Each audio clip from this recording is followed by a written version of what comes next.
Hello दोस्तों, कैसे हो आप सभी। आज डर की दुनिया आपके लिए हाजिर है एक नई कहानी लेके। आज स्टोरी नरेट कर रहा है मल्हार। ऑडियो स्टोरी अच्छी लगी तो लाइक और शेयर कर देना, और ऐसी ही हिंदी ऑडियो स्टोरी सुनने के लिए subscribe to this channel and press the bell icon. और इसी के साथ सुनते रहिए आज की कहानी, आर्मी हॉस्पिटल।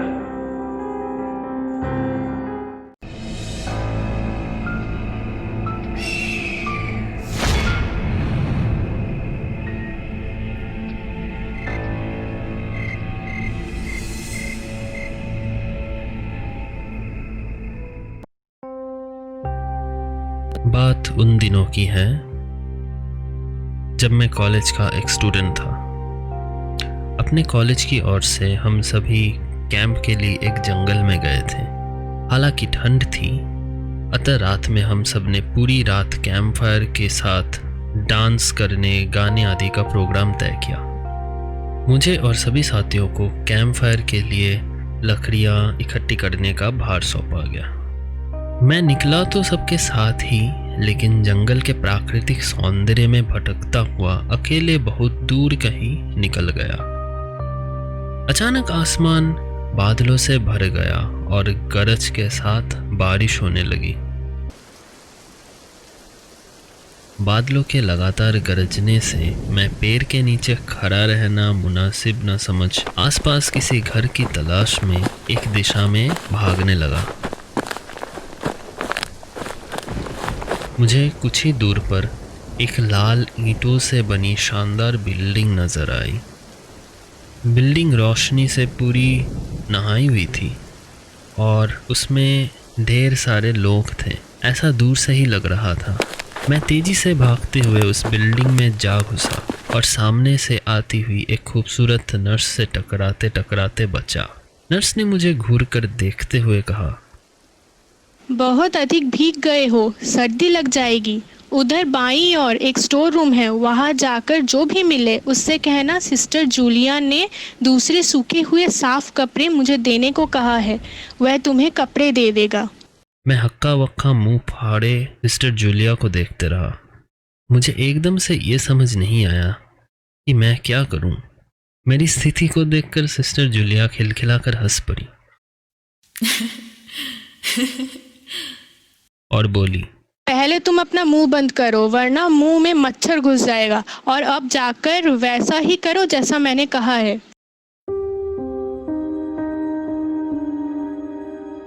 मैं हल्के से हाँ में सर हिलाकर सिस्टर की बताई दिशा में जाने को मुड़ गया। अब कुछ 1-10 कदम ही चला होऊंगा कि मेरे कंधे पर किसी ने हाथ रखा। मैं चौंक कर पीछे मुड़ा और अपने सामने आर्मी की वर्दी में एक युवक को खड़ा मुस्कुराता पाया।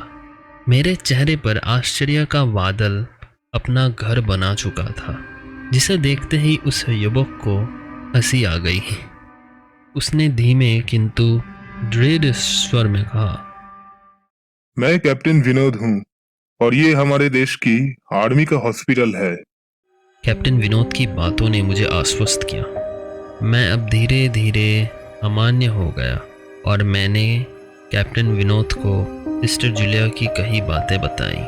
सुनकर कैप्टन विनोद के चेहरे पर रहस्यमय मुस्कुराहट फैल गई और वे बोले, तो सिस्टर जूलिया भी मिल चुके?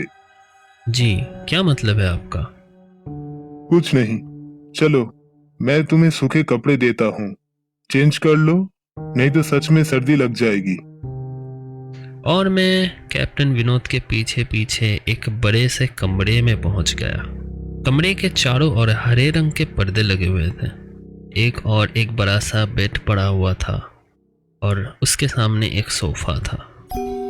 बीच में एक टेबल था जिस पर 2 ग्लास, एक बड़ी बोतल ब्रांडी की और 1 या 2 पत्रिकाएं पड़ी हुई थी।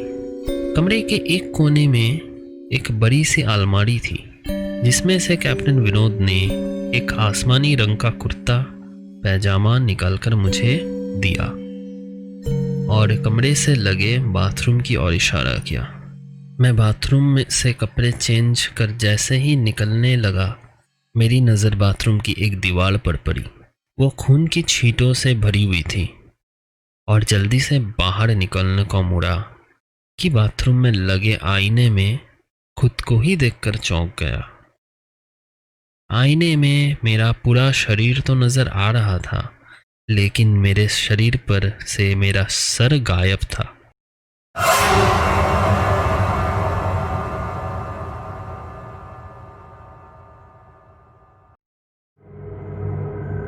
अब मुझे डर लगने लगा और मैं हड़बड़ा कर बाथरूम से निकल गया। मुझे इस तरह बाहर निकलते हुए देख कैप्टन विनोद ने हंसकर पूछा, क्या हुआ? अरे हाँ, तुमने तो अब तक मुझे अपना नाम ही नहीं बताया। कैप्टन विनोद, आपकी बाथरूम की एक दीवार पूरी खून के छींटों से भरी हुई है और आपके बाथरूम में लगी आईना भी कुछ अजीब सा है। उसमें मुझे मेरा पूरा शरीर तो दिखाई दिया, लेकिन मेरा सर ही गायब था। मैं बिल्कुल भी नहीं रुकूंगा यहाँ। बारिश में ही भीगता हुआ अपने कैंप तक जाऊंगा। कहते हुए मैं कमरे से बाहर जाने वाले दरवाजों की ओर बढ़ा। रुको। कैप्टन विनोद की कदकती आवाज गूंजी। कहाँ जाओगे? बाहर बहुत बारिश हो रही है। तुम जाना ही क्यों चाहते हो अचानक?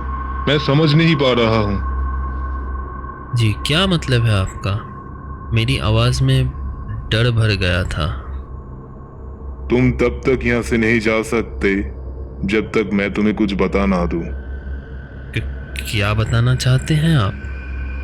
प्लीज मुझे अब जाने दो। मैं डर से रुआंसा हो गया।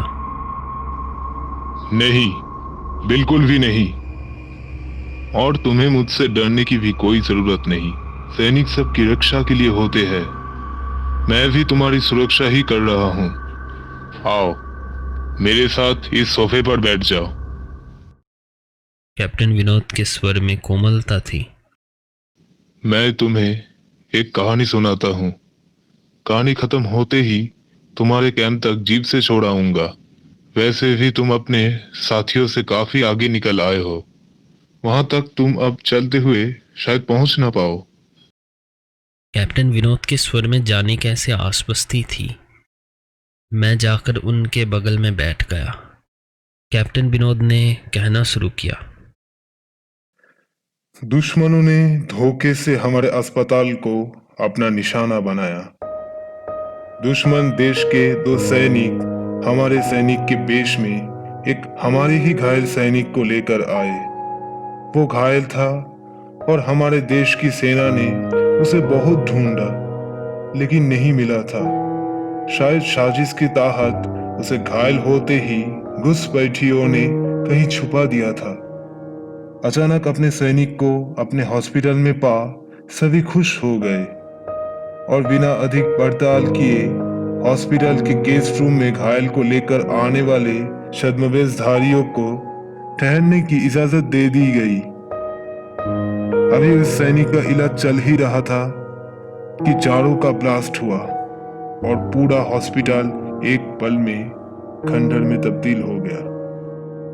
हाँ, पर यह अस्पताल तो मुझे खंडर नहीं दिखता।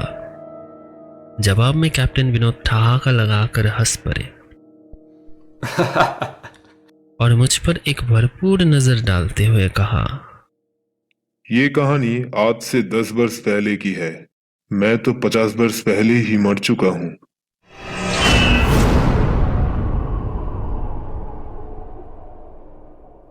इसके आगे उन्होंने क्या कहा मुझे कुछ नहीं मालूम। चेहरे पर गीलेपन सा एहसास जब काफी हुआ तो मैं जैसे नींद से जागा। मुझे घेरे हुए मेरे सहपाठी और मेरे टीचर खड़े थे। मेरी आंख खुलते ही मेरे सर ने कहा, थैंक गॉड तुम्हें होश आ गया। तो क्या मैं विदेश था? हाँ, तुम जंगल में जाने कहाँ भटक गए थे। जब सभी लौट आए तो हम सभी मिलकर तुम्हें ढूंढने निकले। काफ़ी दूर जाने के बाद हमें एक जीप आती दिखाई दी, जिसमें एक आर्मी मैन तुम्हें पीछे की सीट पर सुलाए हुए हमारे कैंप को ढूंढते हुए आ रहे थे। उन्होंने हम सबको अपनी जीप पर बिठाई और कैंप तक छोड़ा। हमने उन्हें काफ़ी रोकने की कोशिश की, लेकिन भी ये कहते हुए चले गए, अभी नहीं रुक सकता, एक ज़रूरी काम है। जब हमने तुम्हारे बेहोश हो जाने और उन तक पहुंचने के बारे में पूछा तो बोले मल्हारी बताएगा, और जो भी बताएगा वो सब अक्षरश सच होगा।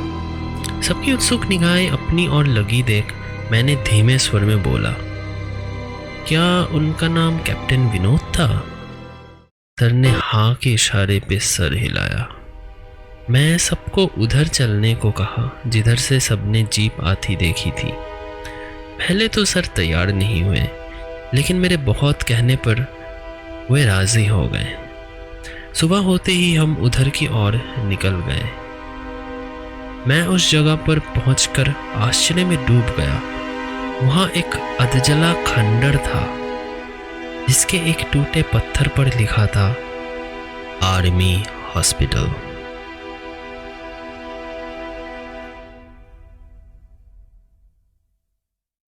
मल्हार की वॉइस अगर अच्छी लगी है तो उसका चैनल भी सब्सक्राइब कर सकते हैं, जो कि अपने चैनल में गेमिंग वीडियोस डालता है। लिंक आपको डिस्क्रिप्शन बॉक्स में मिल जाएगी। Be happy, stay safe and stay ghostly.